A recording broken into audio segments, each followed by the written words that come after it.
बिहानै के दिन भयानक गाडी दुर्घटनामा मनोजको दुःखद निधन भएपछि सिर्जनाको जीवनमा पुन एउटा ठुलो वज्रपात परेको छ र मनोजको काडा स्वभावका ठुलो बाले सिर्जनालाई अल्छिनी र घर बिगार्ने आरोप लगाउँदै घरबाट निकाल्ने धम्की दिएका छन् भने उता मनोजका बहिनी तथा घरका सदस्यहरूले सिर्जनाको पक्ष लिएर ठुलो बाको अत्याचारको विरोध गरेका छन्। त्यसैले अब आउने नयाँ भागमा ठुलो बाको रिस र प्रतिशोधको आगो अझै सल्किने छ र उनले मनोजले ल्याएका पुरानो तमसुक र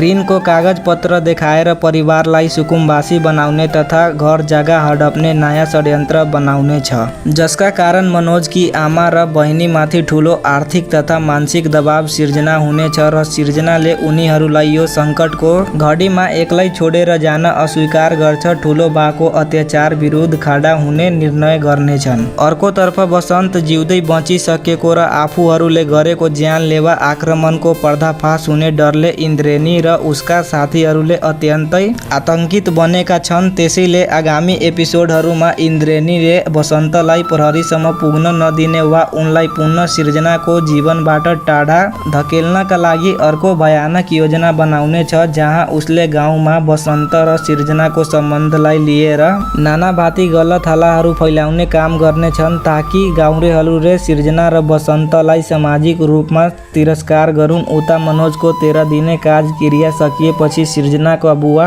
आफ्नी छोरीको विरक्त लाग्दो र पीडादायी अवस्था सहन नसकेर उनलाई आफ्नै घर फिर्ता लैजाउन गाउँ आउनेछन्। तर सिर्जना मनोजकी आमा र बहिनीलाई यो कठिन परिस्थितिमा ठुलो बाको शास्ति भोग्न एक्लै छोड्न मान्ने छैन र यही विषयलाई लिएर बुवा र सिर्जना बीच निकै भावुक कुराकानी हुनेछ, जहाँ बसन्तले सिर्जनाको निर्णयलाई समर्थक गर्दै उनीहरूको सुरक्षाको जिम्मेवारी आफूले लिने वचन दिनेछन्। यस्तैमा बसन्त र सन्तोष मिलेर इन्द्रेणीले बसन्तमाथि गरेको आक्रमणको प्रमाण जुटाउन र प्रहरीलाई खबर गरी इन्द्रेणीलाई कानुनी दायरामा ल्याउनका लागि ठुलो कदम चाल्नेछन्, जसले गर्दा इन्द्रेणी झन अतालिएर क्रियापुत्री बसिरहेकी सिर्जनालाई जबरजस्ती कब्जामा लिने वा अपहरण गर्ने कुत्सित प्रयास गर्न सक्छ। तर बसन्तले सही समयमा पुगेर इन्द्रेणीको षड्यन्त्रलाई विफल गर्दै उसलाई प्रहरीको हातमा सुम्पिदिनेछ। यसका साथै केसरीले पनि सिर्जनाको दुखमा निरन्तर साथ दिँदै उनलाई सम्हाल्ने काम गर्नेछिन् र बसन्तसँग सिर्जनाको भविष्यलाई लिएर गम्भीर छलफल गर्नेछिन् कि कसरी सिर्जनालाई यो नर्क जस्तै जीवनबाट मुक्त गराएर पुनः नयाँ आशा जगाउन सकिन्छ,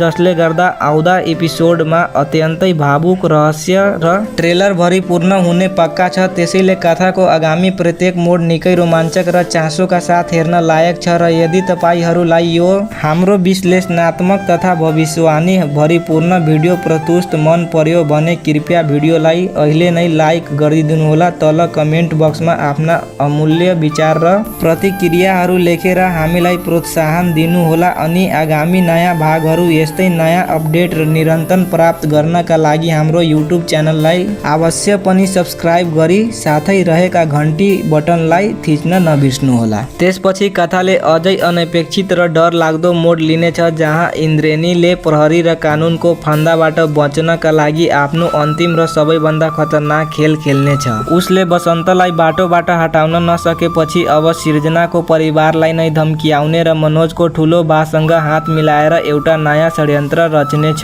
ठुलो बाको सम्पत्तिको लोभ र इन्द्रेणीको सिर्जनालाई पाउने अन्धोधुन एक ठाउँमा मिसिसकेपछि उनीहरूले मनोजको घर र जग्गाको आफ्नो नाममा गराउनका लागि मनोजकी आमा र बहिनीलाई अनेकौं मानसिक यातना दिनेछ र यदि उनीहरूले घर खाली नगरेमा सामाजिक रूपमा अझ ठुलो बेइज्जती गरिदिने धम्की दिनेछन्। यो सबै अत्याचार देखेपछि क्रियापुत्री बसेकी सिर्जनाको दुखी नारी एकाएक आक्रमण र साहसी रूपमा अगाडि आउने छिन् र उनले ठुलो बा तथा इन्द्रेणीको अगाडि नझुक्ने अठोट गर्दै उनीहरूका विरुद्ध कानुनी लडाई लड्ने घोषणा गरिदिनेछ। सिर्जनाको यो हिम्मत देखेर बसन्त र सन्तोषले उनीहरूलाई पूर्ण रूपमा सहयोग गर्नेछ र सहरबाट वकिलको टोली ल्याएर मनोजको नाममा रहेको सम्पत्ति र ठुलो बाले देखाएका नक्ली तमसुकको छानबिन सुरु गराउनेछ र छानबिनका क्रममा ठुलो बाले विगतमा मनोज र उनको परिवारलाई ठगेर बनाएका अनेकौं कालो करतुतहरू बिस्तारै बाहिर आउन थाल्छन्, जसले गर्दा ठुलो बा गाउँलेहरूको अगाडि नागिन पुग्नेछन्। भिडियो भिडियो राम्रो लाग्यो भने यो भिडियोलाई लाइक शेयर र कमेन्ट गरिदिनु होला र च्यानललाई सब्स्क्राइब गर्न नबिर्सनु होला।